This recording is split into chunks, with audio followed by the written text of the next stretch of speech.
언론이 보도하지 않아서 그렇지 국힘의 캐비넷 공천, 핵관 공천 후폭풍이 난리입니다. 드디어 국민의힘에서 탈당 후 무소속 출마가 나왔습니다.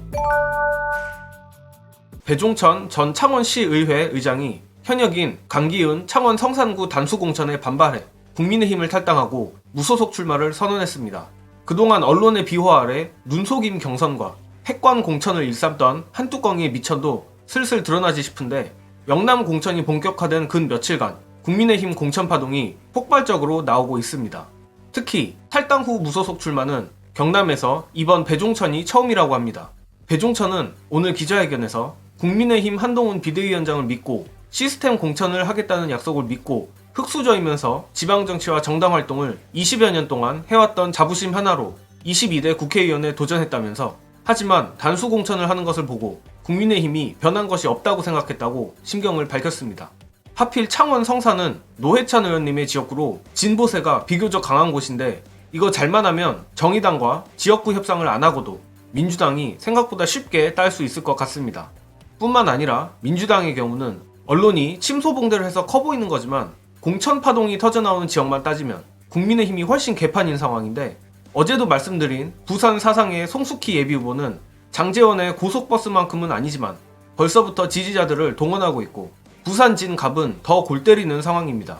한뚜껑이의 1호 영입 인재인 정성국을 단수 공천했는데 이에 대해 원영석 부산 진갑 예비후보는 부산 진구갑 공천은 한동훈 위원장이 천명한 시스템 공천을 파괴한 불공정한 공천이다라며 단수 공천은 월등한 경쟁력이 있어야 받을 수 있는데 정성국 후보는 부산 진구에 연고도 없고 그동안 선거 사무실도 열지 않은 채 어떠한 선거운동도 하지 않았다라고 직격했습니다.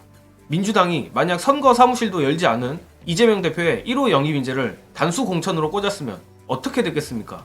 언론이 몸비틀며 물고 뜯었겠죠. 극도로 편향된 언론 덕에 이런 한뚜껑이의 개판 공천이 가려지고는 있지만 그럼에도 국민의힘 공천이 점점 아사리판으로 가고 있습니다.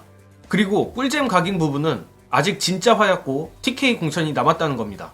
공천 시즌이 끝날 때까지 국민의힘 당권파와 검찰 캐비넷 간의 피 튀기는 전쟁이 격화되길 바라며 더불어 민주당 얘기도 안 할 수가 없습니다. 국민의힘이 질질 흘리는 만큼 민주당은 그 이상으로 역공을 해야 의미가 있겠죠. 물론 민주당이나 국민의힘이나 공천 시즌이라 다른 곳에 신경을 쓰기 어려운 것도 사실입니다. 하지만 시기를 감안해도 민주당에서 국민의힘과 윤석열, 김건희를 향한 메시지가 안 나와도 너무 안 나옵니다. 민주당이 이에 대해 경각심을 심각하게 가져야 할 것 같은데 이와 관련해서 민주진영 박진영 교수님의 민주당의 압도적 승리 전략 보시고 이어가겠습니다. 중도에 있는 사람들은요 기회주의적 성향이 있기 때문에 이기는 쪽에 붙으려고 해요. 윤석열을 싫어한다가 55에서 60%가 나옵니다. 근데 민주당이 윤석열 심판 못할 것 같은 거야. 민주당이 못 이길 것 같은데 민주당이 줄 섰다가 윤석열 쪽에 얻어맞으면 어떡하지? 이런 생각 드는 거예요. 그럼 중도들은 기회주의적으로 눈치 보는 거예요. 그럼 우리는 어떻게 해야 되냐? 민주당이 이긴다라고 이야기를 해야 되는 거고 민주당이 윤석열을 제대로 심판할 수 있다라고 이야기해야지 이 사람들이 두려움 없이 민주당으로 몰려오는 거예요. 왜? 민주당이 이길 것 같으니까. 그런 생각을 가지는 거예요. 그런데 제대로 계층 분석도 모르고 여론조사도 볼지 모르는 평론가라고 하는 사람들이 중도는 온건하고 합리적으로 부드럽게 해야지 그 사람들의 표를 얻을 수 있다라고 이렇게 이야기해요. 그 표는 아까 말씀드렸잖아요. 3%의 중도들만 그렇고요. 나머지 대다수의 중도들은 제가 말씀드린 것처럼 유행에 민감하고 그 다음에 기회주의적 성향이 있어서 대세론을 따라옵니다. 그래서 제가 민주당의 강하게 싸우고 세게 싸우고 집권할 수 있다라고 이야기해야 되고 윤석열 쫓아낼 수 있다라고 이야기하고 국민들보다 대중들보다 한 발짝 더 나가야 된다라고 제가 말씀을 드리는 겁니다. 여기에 일개 유튜버인 제가 감히 첨언을 해보자면 선거에 있어 오만과 대세는 다르다고 생각합니다. 매우 미묘한 차이라고 생각하는데 200석을 몰아주면 윤두창을 끝장낼 수 있다와 윤두창 끝장낼 테니 200석 몰아달라는 뉘앙스가 다르죠. 물론 이는 하나의 예시일 뿐이고 민주당이 계속해서 중도층의 윤석열에 대한 증오심을 긁어줘야 하는 것은 분명합니다. 공천 시즌이 끝나면 쌍특검 재의결 정국이 다가와 다시 민주당의 시간이 오긴 하겠지만 수동적인 자세로는 민주진보 시민들의 효능감을 충족시키기에 부족합니다. 중도도 중요하지만 총선은 결국 집도끼 싸움 아니겠습니까?